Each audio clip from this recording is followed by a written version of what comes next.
Bonjour. Cette leçon est présentée pour satisfaire la demande d'un groupe d'élèves qui m'a proposé de faire une leçon de la négation. Bon, on commence. D'abord, on va expliquer qu'est-ce que ça veut dire la négation et à quoi sert la négation. Mais l'élève doit s'apprêter à poser des questions. La première question qu'il va poser, pourquoi on a choisi par exemple la négation? Pourquoi dans le manuel il y a la négation? Quel est le but de la négation? Dans ce cas, il va accorder son attention pour suivre la leçon et comprendre le but de la négation. Et pourquoi on utilise la négation? Bon, je commence. La première phrase, l'enfant mange la pomme. Nous avons la phrase verbale.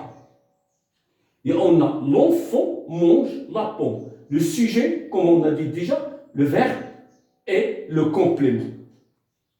Ça, c'est une phrase affirmative. Cette phrase affirmative, on va la transformer à une phrase négative. Et on va dire, l'enfant ne mange. Voilà, l'enfant ne mange pas la pomme. Donc, la deuxième phrase est le contraire de la première phrase.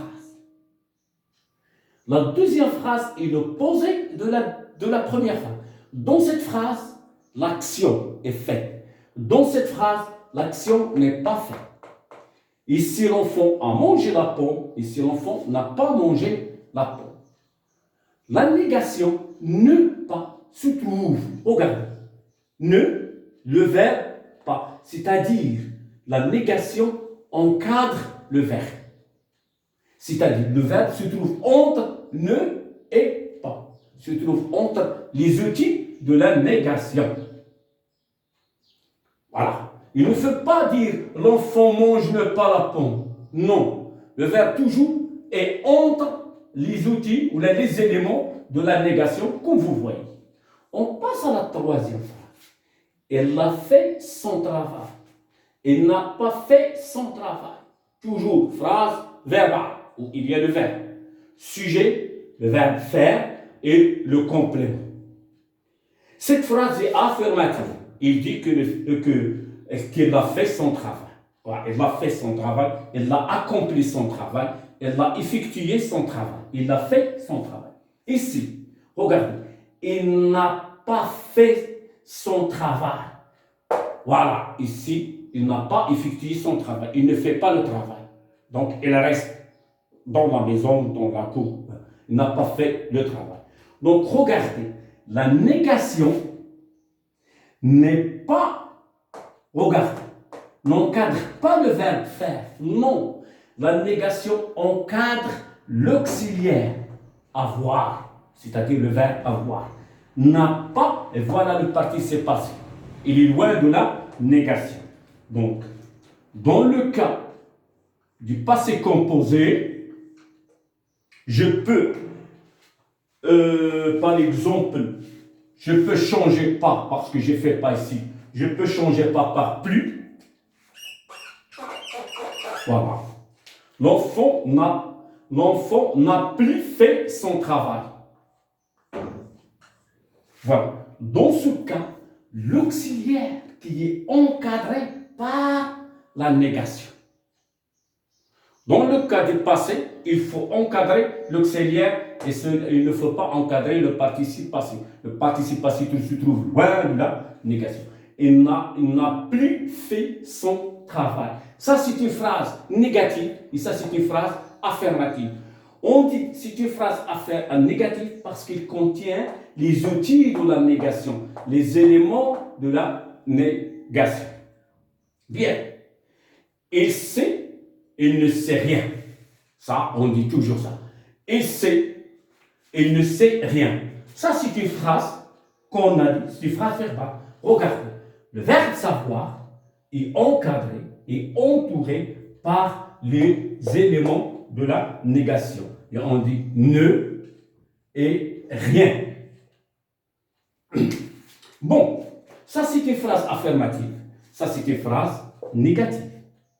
Dans la phrase affirmative, l'action est effectuée, mais dans la phrase négative, l'action n'est pas effectuée, n'est pas faite, n'est pas accomplie. Voilà ce qu'il faut retenir. Bien, elle n'est jamais allée à la forêt. Elle n'est jamais allée à la forêt. Regardez, c'est une phrase verbale dans laquelle on a le passé composé n'est jamais allé. Voilà, qu'est-ce qu'on va dire? Voilà, n'est jamais, l'auxiliaire avoir, voilà, ne et jamais encadre l'auxiliaire être, c'est-à-dire le verbe être. Et voilà le participe passé. On a ajouté eux parce qu'on a elle, on a fait l'accord divers. Elle n'est jamais allée à la forêt. Donc, ne et jamais sont des outils de la négation. Comme ne et rien sont des outils de la négation. Aussi, ne et pli sont des outils de la négation. Ici, on n'a pas mis eux parce qu'on a deux voyelles. Et on s'est pris le premier. Même chose pour ici. Donc, je ne l'aime guère. Je ne l'aime guère. Oui, maintenant, les outils de la négation. Pour trouver les outils de la négation, on va les trouver et on cadre le verbe. Voilà le verbe aimer et voilà ne. Et voilà guère. Donc, ne et guère sont aussi des outils de la négation. Nous ne pouvons ni chanter, ni danser. Regarde ici. On a ne, on a vu ni chanter, ni danser, qui sont des outils de la négation. Donc, la différence entre une phrase affirmative et une phrase négative, dans la phrase affirmative, on a effectué l'action. Dans la phrase négative, on n'a pas effectué l'action. Deuxièmement, les outils de la négation encadrent le verbe. Encadrent le verbe. Si nous avons le verbe au passé composé, les outils de la négation encadrent l'auxiliaire, soit l'auxiliaire être ou bien l'auxiliaire avoir. On ajoute aussi que les éléments de la négation sont des mots invariables. Ce sont des adverbes qui ne changent pas, ils ne s'accordent pas. Voilà ce qu'il faut retenir de la négation. Donc, toujours dans une négation, il faut. Nous avons premièrement une phrase verbale. Et les éléments de la négation encadrent le verbe. Je souhaite que vous avez bien compris cette leçon que vous m'avez demandé à présenter aujourd'hui. Et on va se rencontrer dans la phase de l'exercice qui sera comme la leçon. Je vous demande premièrement de savoir quel est le but de la négation. On l'utilise dans l'écrit, dans les sujets, dans les productions écrites. Deuxièmement, pourquoi on utilise la négation? Bonne chance.